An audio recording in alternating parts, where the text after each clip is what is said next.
आपने जो वस्त्र धारण किए, एक प्रसंग है, इचलकरंजी से आचर्षी के पास एक सज्जन आए, बहुत धार्मिक, उनके बड़ी बड़ी फैक्ट्री है कपड़ा बनाने की।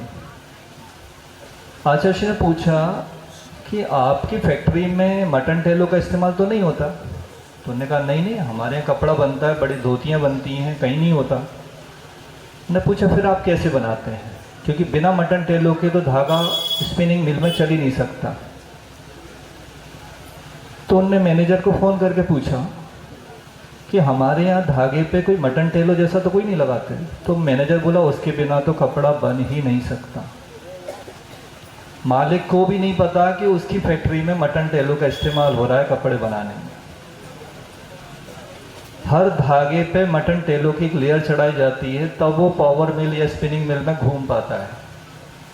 जितना भी प्योर कॉटन आप देखेंगे उस सब पे चर्बी की लेयर होती है।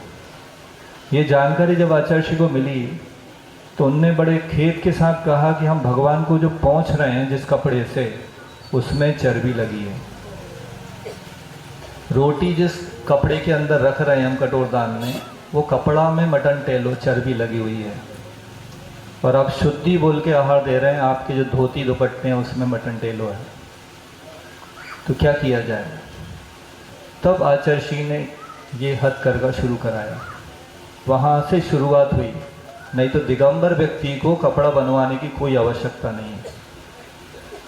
ये आप लोगों के ऊपर उन्होंने करुणा की है कि अपने ब्रह्मचारियों को इसमें लगाया।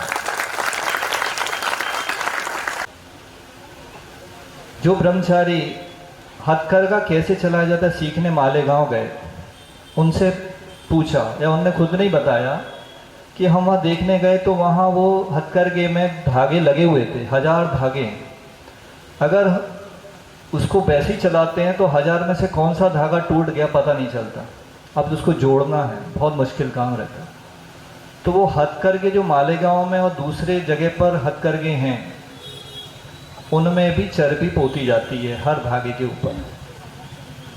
तो हथकरघा अकेला शुद्ध है ऐसा नहीं, आचार्य श्री के आशीर्वाद से जो खुले हुए हथकरघे हैं उस कपड़ों में मटन टेलो नहीं है, ये गारंटी है। बाकी के बारे में हम नहीं कह सकते। तो इसलिए कम से कम आप शुद्धि बोलने के पहले अपने कपड़े चेक कर लेना कि अगर ये हथकरघे के नहीं हैं तो कृपया आहार ना दें, क्योंकि आप शुद्धि गलत बोल रहे हैं और झूठ बोलने का परिणाम आपको पता है। तो ये श्रमदान ब्रांड है, चल चरखा, ऐसे करके उनने जो नाम दिए हैं, इससे लोगों को रोजगार भी मिलता है, बहुत सारे उससे फ़ायदे हैं। और शुद्ध कपड़ा अगर आप चाहते हैं तो आपको वही कपड़े पहनने का नियम ले लेना चाहिए, अन्यथा आप सुखी होना चाहते हैं और उल्टा दुख के कार्य कर रहे हैं।